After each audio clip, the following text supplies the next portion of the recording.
जब नरेंद्र मोदी जी इजराइल की संसद में मौजूद थे तो वहां पर गहन विरोध हो रहा था। प्रधानमंत्री मोदी इजराइल की संसद में थे और तभी पूरे विपक्ष ने सदन से वॉकआउट कर दिया। एक्चुअली ये विरोध जो था वो इजराइल के प्रधानमंत्री बेंजामिन नेतन्याहू के खिलाफ था, क्योंकि उन्होंने वहां के सुप्रीम कोर्ट के अध्यक्ष को बुलाया नहीं था, क्योंकि सरकार और जुडिशरी में कुछ तनातनी चल रही है। लेकिन कमाल की बात यह है कि इजराइल का विपक्ष ये कदम तब उठाता है जब वहां पर एक दूसरे देश का राष्ट्राध्यक्ष आया हुआ है। लेकिन अभी तक हमने इजराइल की सरकार से इजराइल की छवि खराब होने जैसी दलीलें नहीं सुनी है। ना इजराइल के मीडिया से, उनके टेलीविजन एंकर से ये सुना है कि सारा का सारा इजराइल का जो विपक्ष है वो देशद्रोही है या राष्ट्र विरोधी है।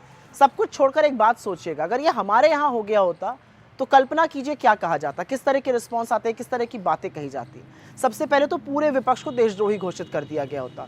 स्टूडियो में बैठे हुए जो कमांडो वॉरियर एंकर है वो चीख चीख कर देश की छवि खराब हो गई, देश की छवि खराब हो गई की दलील देते, क्योंकि ये नहीं समझते कि असहमति, डिसएग्रीमेंट और डिसेंट जो है वो लोकतंत्र के लिए बेहद जरूरी है। और वो तब भी होना चाहिए जब आपके घर या आपके देश में कोई दूसरा